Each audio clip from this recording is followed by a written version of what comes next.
So this chapter is about stereochemistry, which is a very fundamental thing about organics.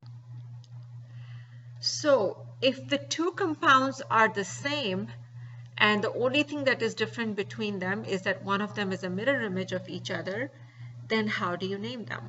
Okay, and so how do you indicate which compound you're talking about? So now we get into nomenclature, and the only way to differentiate them now is by what we call the R&S nomenclature system, which was developed by Kahn, Ingold, and Prelog. There are three scientists who were working together, three chemists, two Americans, one Swedish, I think, and they're working together on this for about 15 years or so. And they developed this whole system, which is called the RS nomenclature system now. And they came up with how to name these compounds, okay, and how to tell such a minute difference as in the connectivity of the groups around carbon atom. So what they decided to do is, since each carbon has only 4 groups possible, the 4 groups will be assigned priority, okay, A to D, so which means A, B, C, D. You can only have up to 4 groups on a carbon, so each one of them will be assigned a priority. The priority will be based on atomic number of the atom that is directly connected to the carbon. So for example, if you're looking at this carbon over here, which is a chiral center, when you start looking at the atomic number, you will look first at hydrogen that is attached here, then you will look at oxygen that is attached here, and the carbon that is attached here. You don't look at the second atom, okay? Just one atom at a time. And if you're able to assign priorities based on the first atom, well and good.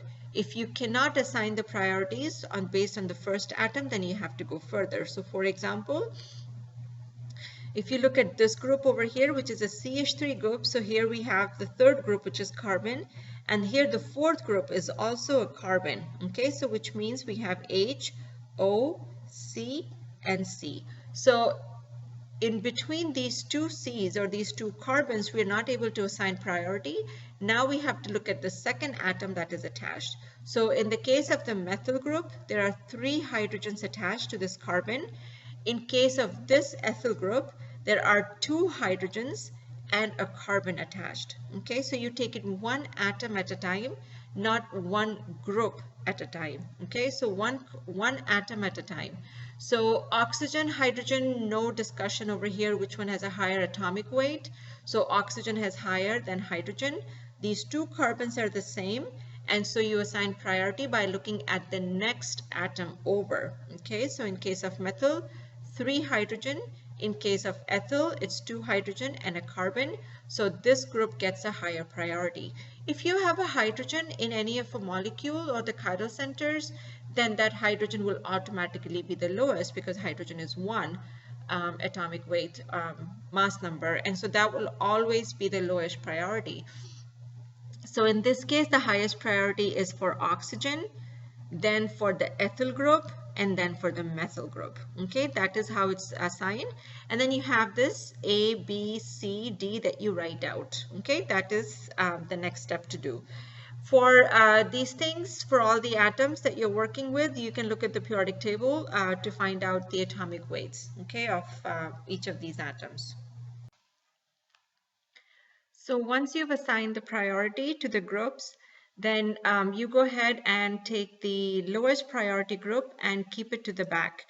In a tetrahedral carbon, which is sp3, this is easy to do because one of the bonds will be going back, all right? And so once that lowest priority group is in the back, you have the other 3 that are actually facing you, and the lowest group is here at the back.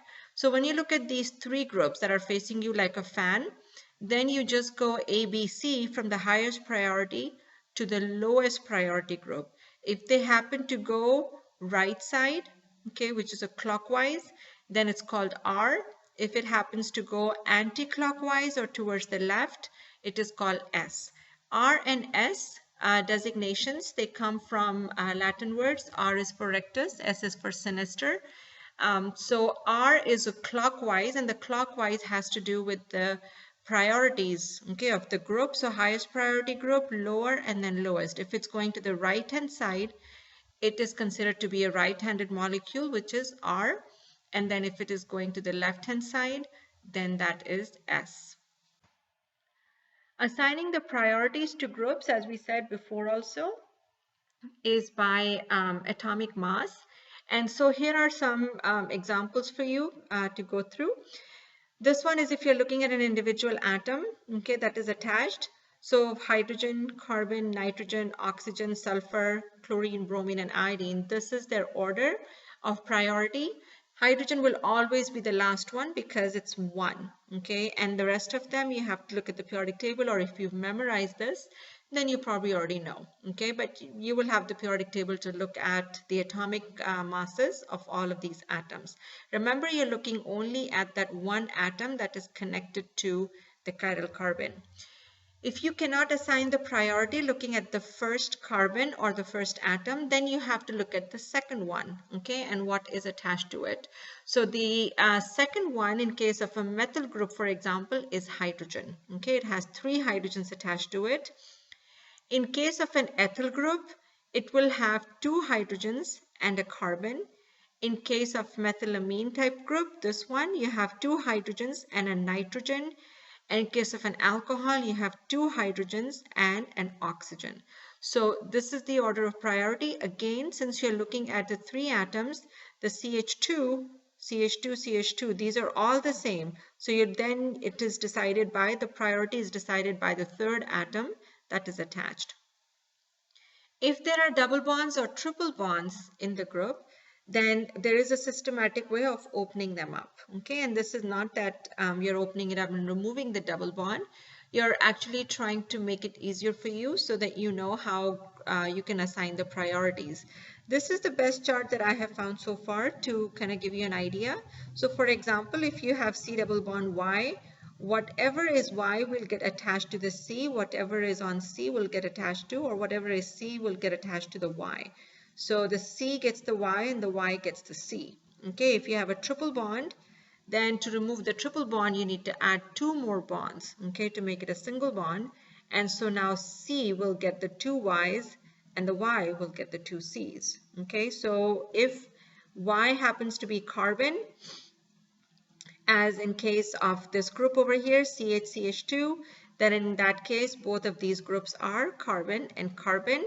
If the Y happens to be oxygen, okay, like in this case for aldehyde, then oxygen gets the carbon and carbon gets the oxygen, okay? In case of triple bond, you have YY that is attached to the C. So in this case, the C will get the CC, and then the Y will get the 2 Cs. So the Y is actually this one, will get this 2 Cs. If those was C triple bond N, then these 2 carbons here would be nitrogens, okay? And that's how you assign priority. And so if you're looking at this carbon over here, okay, and this carbon over here, so this carbon now has a hydrogen, a carbon, and a carbon attached, whereas this carbon has a hydrogen, an oxygen, and an oxygen attached, which means that this group will have a higher priority than this one. So aldehyde will have a higher priority than an alkene. Now remember again that these are going atom by atom by atom, okay, not group by group. So here are a few examples on how to assign priorities and how to determine R on S. Again, this is a very typical exam question on assigning priorities. You don't have to name anything, but you have to definitely be able to assign the priorities to the groups, okay? Which means then figure out if it is going to be R or S.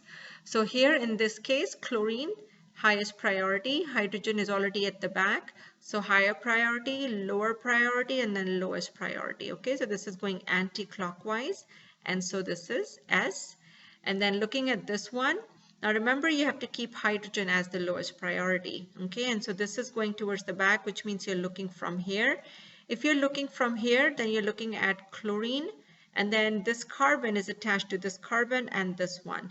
This carbon is a double bond, so remember when you break a double bond, you will get another carbon over here. So which means that this carbon has a carbon and a hydrogen, whereas this carbon here has 2 hydrogens, so that's why it gets the third priority. The double bond gets the second priority. As time goes by, you will actually remember these things and you will not have to open these things up to find out which one has the higher priority. You will just remember. Okay, so 1, 2, 3, and so this is going clockwise, and so this is R. You have to be able to do both the things, which means that if I give you a molecule, you have to be able to write RNS. And if I give you the name of a compound, you should be able to draw the RNS. Here is another one. In this case, you have 4 different groups. There is no hydrogen in here, so which means one of these groups is going to have the lowest priority. And here we have 3 carbons, 1 oxygen, which will get the highest priority automatically. And then we have 3 carbons, so 2, 3, 4. These are the 3 carbons that we have. This carbon has 3 hydrogens attached to it, so that gets the lowest priority. This carbon has 2 hydrogens and a carbon. This one has 2 hydrogens and a carbon, so which means between these two we still have to decide. But because this is a double bonded oxygen over here, this carbon will get oxygen here and will have 2 oxygens on it, so this one gets the higher priority. Okay, and so now the OH is coming out, so you keep CH3 at the back. Okay, so then 1, 2, 3, and so this is then R enantiomer. One of the tasks is also going to be whether 2 molecules are identical or not, or what is the relationship between 2 molecules. So far what you have done is, are these molecules identical, resonance structures, constitutional isomers? Now we're getting into enantiomers and so on, so now you'll have to figure that out too. So if you have 2 molecules that are given to you, I would suggest use models if you can. If you don't have models, don't worry about it. I'm going to teach you how to do this. But if you have models, it's really easy. Go ahead and build this model and this model using your model set, and then see if they superimpose. If they superimpose completely, then they're identical. If they don't, then they're not identical, obviously. So what you do then is you keep one molecule constant and you take the other molecule and you try and rotate it in such a way that it kind of looks similar to this molecule. All right, so let's do that over here. Okay, and keeping the chlorine constant, we'll go ahead and move these groups around. Okay, and so bromine moves to hydrogen, hydrogen moves to a methyl group, and then the methyl groups comes over here. Okay, so then when the bromine is down here, remember in A over here, okay, bromine is down here, so now we have bromine down here. So again, we do another rotation and we're trying to get the CH3 back there now, okay? And so another rotation and get the CH3 back there. Once the CH3 is back there, the Cl moves here and the hydrogen will move over here. So you do a quick rotation like a fan, and this is what you end up getting. And this molecule looks exactly like A, okay? And so which means that these molecules are identical, okay? The last part here is like a cross check, okay, to make sure that these molecules are different, okay, or the same, however you want to look at it, is by switching, okay, the atoms. If you literally have to break a bond and switch it to another in order to look at the molecule and see if it's the same or not, that means that you have an enantiomer, okay? So you should not have to break any bond, okay, in order to do this. So 2 exchanges will lead it back to the same one, but if you just have the 1 exchange going on, that means you have an enantiomer, okay? So here what we did is we actually switched the atoms, which means you actually break the atom, break this bond, put it over here, break this bond, bring it over here, okay? This I think is a little bit more confusing than rotating, okay? Rotating a molecule is a lot easier than breaking it apart. So from this presentation, you should be able to assign priorities to groups according to atomic number. So the lowest priority, highest priority, take it atom by atom, one by one.